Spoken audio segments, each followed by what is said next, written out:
رفع یدین کے بارے میں پوچھا ہے کہ کیا حکم شرع ہے۔ رفع یدین کے مطلب سے رفع یدین دونوں ہاتھوں کو اٹھانا، تو یہ صرف ہمارے فقہ حنفی میں جب تکبیر تحریمہ ہوتی ہے پہلے جو تکبیر لگاتے ہیں اس میں کانوں تک ہاتھ اٹھاتے ہیں، یا دعائے قنوت پڑھنے کے لیے تکبیر لگائی جاتی ہے، یا جو مطلب عیدین کی نمازیں ہیں اس میں تکبیریں ہوتی ہیں تو رفع یدین کرتے ہیں۔ باقی یہ حدیثیں ضرور ثابت ہیں کہ ابتدا میں نبی کریم صلی اللہ علیہ وسلم رفع یدین فرماتے رہے ہیں، یعنی جیسے قیام کے بعد رکوع میں گئے، رکوع سے اٹھے تو پھر آپ نے دونوں ہاتھ اٹھائے، پھر آپ سجدے کے اندر گئے ہیں، تو جیسے امام شافعی کے پیروکار ایسا ہی کرتے ہیں، لیکن ہمارے احناف کے نزدیک یہ حدیثیں منسوخ ہو چکی ہیں۔ حضرت عبداللہ بن مسعود رضی اللہ تعالیٰ عنہ یہ اکثر نبی کریم صلی اللہ علیہ وسلم کے آخری عمر مبارکہ کے اعمال اختیار کرتے ہیں، اور ان کی روایات سے ثابت ہے کہ سرکار نے آخری عمر میں رفع یدین کو ترک کر دیا تھا۔ اور امام اعظم ابو حنیفہ رضی اللہ تعالیٰ عنہ فقہی معاملے میں عبداللہ بن مسعود رضی اللہ تعالیٰ عنہ کی حدیثوں پر عامل ہے، لہٰذا ہم رفع یدین نہیں کریں گے۔ لیکن اگر کوئی کرتا ہے رفع یدین تو ٹھیک ہے، آپ اس پہ طنز نہ کریں، وہ اپنی دلیل سے کر رہا ہے، لیکن مسئلہ یہ جو نہیں کر رہا اس کو برا بھلا کہنا۔ رفع یدین زیادہ سے زیادہ سنت کریمہ، یہ کوئی فرض یا واجب نہیں ہے۔ اگر کسی کے نزدیک سنت ہے ابھی تک وہ کر رہا ہے تو اس کو کرنے دیں، جس کے نزدیک یہ منسوخ ہو چکا ہے وہ فقہا کے قول پر عمل کر رہا ہے، اسے زد و کوب کرنا، اسے برا بھلا کہنا، یہ کوئی جھگڑے کے مسائل نہیں ہونے چاہیے۔ آپ اپنے فقہ پر عمل کریں، دوسرے کو اپنے فقہ پر عمل کرنے دیں۔ اس قسم کے جھگڑوں میں پڑھ کر آپس میں اپنی طاقت کو کمزور کرنا، نفرتیں پیدا کرنا، اپنی نسلوں کے اندر نفرتیں چھوڑ کے چلے جانا، یہ غیر مناسب چیز ہے۔ یہ فروعی اختلافات میں کوئی اصولی اختلافات نہیں ہوتے، یعنی کفر اور اسلام کی جنگ نہیں ہے، یہ مستحب اور غیر مستحب، سنت اور غیر سنت کا مسئلہ ہے۔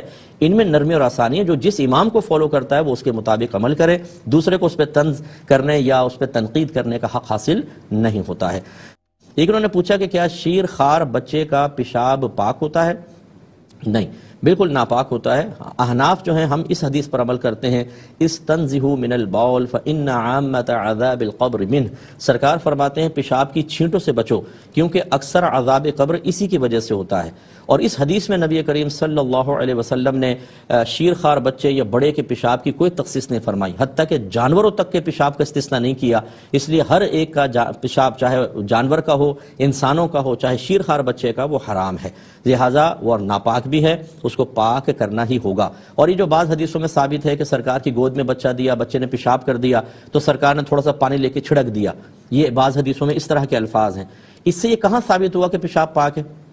وہ تو یہ ہو سکتا ہے کہ چونکہ بچے کے شیر خوار بچے کے پیشاب میں اسمیل کم ہوتی ہے، ابھی نماز کا ٹائم نہیں تھا تو نبی کریم نے تھوڑی سی اسمیل دور کرنے کے لیے وہ ڈال دیا، لیکن اس کے بعد انہی کپڑوں میں جا کے سرکار نے نماز پڑھی، یا سرکار کی قولی حدیث دکھا دیں سرکار نے فرمایا یہ بچے نے پیشاب کیا، اس کے بچے کا پیشاب پاک ہے، ایسا نظر نہیں آئے گا۔ تو جب قولی حدیث میں اور عمل سرکار صلی اللہ علیہ وسلم میں ٹکراؤ پیدا ہو تو امت کے لیے قولی حدیث فوقیت رکھتی ہے، جو سرکار نے قول فرمایا اس سے عذاب قبر ثابت ہو رہا ہے، لہذا شیر خوار بچے کا پیشاب بھی حرام ہے۔ بسم اللہ الرحمن الرحیم۔ ایک کویسچن یہ بہن نے فرمایا کہ بچیاں عالمہ کورس کر رہی ہیں اور اس دوران جیسے ایام آتے ہیں تو کچھ حدیثیں بھی لکھنی ہوتی ہیں، بعض اوقات آیات لکھنی ہوتی ہیں، تو کیا حکم شرع ہوگا؟ دیکھیں، ان ایام میں حدیث لکھنے میں تو مسئلہ نہیں ہے، لیکن قرآن پاک لکھنے میں تھوڑا سا مسئلہ ہے۔ اس میں بھی دو صورتیں ہیں، ایک یہ کہ کوئی نوٹس وغیرہ لکھ رہی ہیں تو اس سے تو اجتناب ہی کریں، وہ تو کسی سے بعد میں بھی لے سکتی ہیں، کوئی ایسا مسئلہ نہیں ہے۔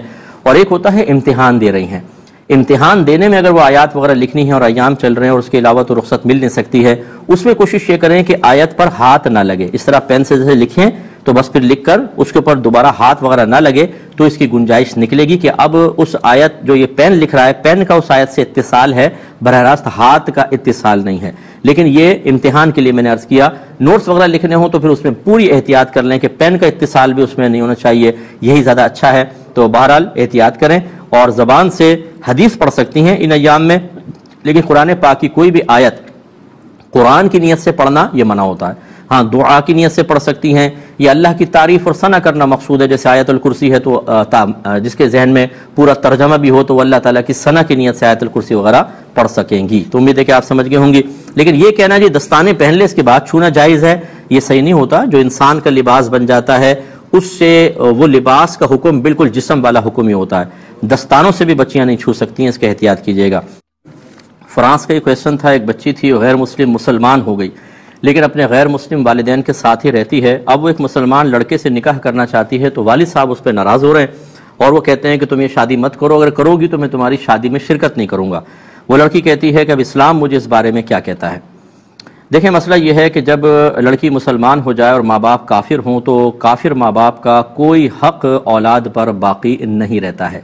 یہ ضرور ہے کہ ان کے ساتھ ایک مناسب سا رویہ اختیار کریں، اس لیے تاکہ وہ اسلام کی طرف مائل ہو جائیں۔ یہ بہت اچھی چیز ہے، اس کے علاوہ کوئی ان کا حق لازم نہیں، نہ ان کی اطاعت واجب، اور اس قسم کے مسئلے میں تو بالکل بھی نہیں۔ جب وہ ان کا حق ہی کوئی نہیں ہے تو لڑکی کو کفو میں دیکھنا یا غیر کفو میں دیکھنا اس کا کوئی نہیں۔ وہ مسلمان ہے، مسلمان لڑکے سے وہ نکاح کر سکتی ہے۔ اگر والد صاحب ناراضگی کا اظہار کر رہے ہیں شادی میں شرکت نہ کریں، ان کی ناراضگی کی اگر وہ کوئی پرواہ نہیں کرتی، اور نہیں بھی کرنی چاہیے کیونکہ وہ مسلمان سے شادی کرنے کو منع کر رہے ہیں تو کیا غیر مسلم سے کرے گی؟ تو اس لیے ان کا کوئی لحاظ نہ کیا جائے، بالکل وہ مسلمان لڑکے سے شادی کرے۔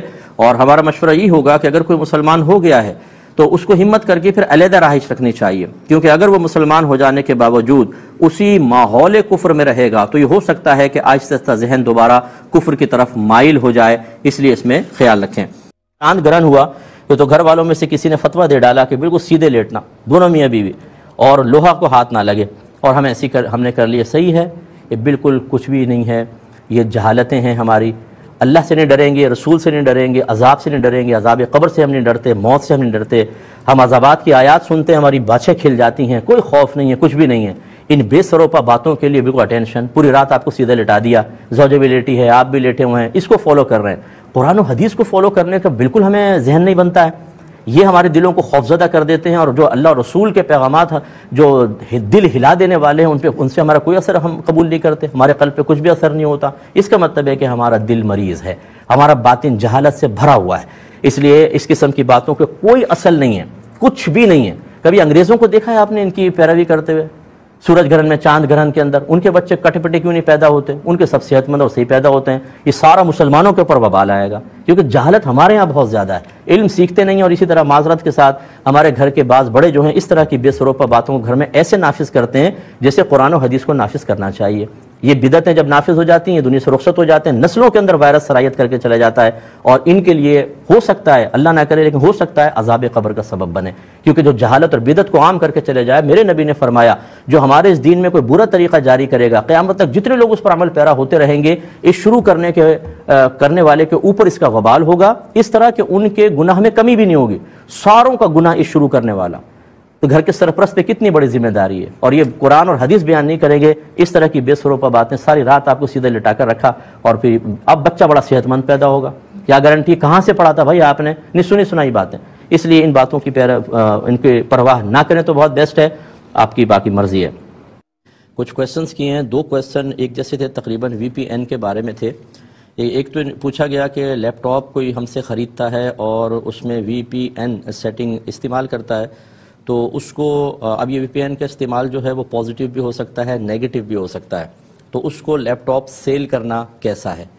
ایک نے یہ کویسچن کیا تھا کہ ایک شخص جو ہے وہ لیپ ٹاپ میں وی پی این سیٹنگ بنا کر دیتا ہے اور اس کے پیسے لیتا ہے، اس کے پیسے لینا کیسا ہے؟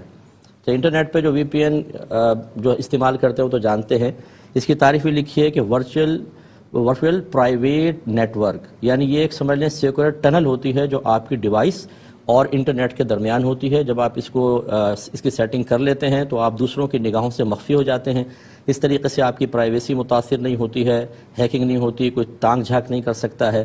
اسی طریقے سے بہت سی چیزیں ایسی ہوتی ہیں جن پہ سینسر ہوتا ہے، وہ ہٹ جاتا ہے۔ اور یہ جو سیٹنگ والا پوچھا تھا، انہوں نے کہا کہ وہ جو سیٹنگ بنا کر دیتا ہے وی پی این کے، وہ اس کے بعد انٹرنیٹ فری چلتا ہے اس پہ، تو یہ کیا حکم شرع ہوگا؟ دیکھیں، اگر ایک چیز کا سب سے پہلی چیز ان چیزوں میں یاد رکھیے کہ آپ کی گورنمنٹ اس کو اللیگل قرار دیتی ہے یا لیگل۔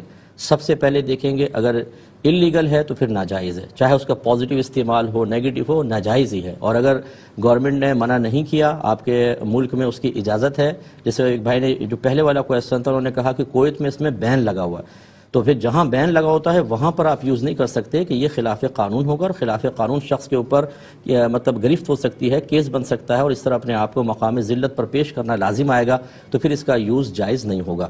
فرض کر لیں کہ آپ کے کنٹری میں اس کی اجازت ہے، پھر یہ دیکھا جائے گا کہ اگر اس کا بہت ہی کثرت سے مس یوز ہے، غلط قسم کا استعمال ہے، پھر تو اس کی سیٹنگ وغیرہ بنا کر دینا. جیسے یہ بھائی نے کہا کہ اس کے بعد انٹرنیٹ فری چلتا ہے. اب کیسے فری چلتا ہے؟ یہ ہو سکتا ہے کہ کہیں سے کسی کا کنیکشن ہیک کر کے وہ استعمال کر سکتے ہوں. اگر اس طرح کے چوری کے معاملات ہوں تو یہ سیٹنگ بنا کر دینا بھی گناہ، اس کے پیسے لینا گناہ، اور ایسی سیٹنگ کروانا بھی گناہ ہے. اور اگر ایسا نہیں ہے بلکہ وہ سہولت خود کسی انٹرنیٹ کمپنی نے دی ہوئی ہے تو پھر اس کی اجازت ہو سکتی ہے. لیپ ٹاپ جو بیچنے کا مسئلہ کہا، جب آپ ایک چیز کو بیچتے ہیں فی نفسی اس کا بیچنا جائز ہے، یعنی کسی اور چیز کو، کسی اور خارجی معاملے کو دیکھے بغیر اگر ہم دیکھیں تو اس کا بیچنا بالکل جائز ہے. اگر اس میں خرابی پیدا ہوتی ہے تو سامنے والے کے استعمال کی وجہ سے ہو سکتی ہے، تو پھر آپ کا بیچنا جائز ہے. بس تعاون، برائی میں تعاون کی نیت نہ کریں. جیسے ٹی وی ہے، کیبل لگاتے ہیں، اسی طریقے سے اسلحہ فروخت کیا جاتا ہے لائسنس کے ساتھ. اب کوئی اس کو مس یوز کرے تو وہ اس کا معاملہ ہے نا. اسی طرح آپ مکان کرائے پر دیتے ہیں، اگر آپ کے مکان کو کوئی مس یوز کرتا ہے، اس میں گناہ کرتا ہے، خطائیں کرتا ہے، تو آپ اس کے ذمہ دار نہیں ہیں. اگر کوئی آپ کی ٹیکسی میں بیٹھ کر کسی جگہ اترنا چاہتا ہے اور آپ کو پتا ہے کہ یہ غلط کام وہاں جا کر کرے گا، تو آپ تو اس کو سفر کروا رہے ہیں اور اس کے پیسے لے رہے ہیں، سروس پرووائڈ کر رہے ہیں. آگے جا کر وہ کیا کرے گا اس کے مکلف آپ نہیں ہیں. چنانچہ لیپ ٹاپ بیچنا جائز.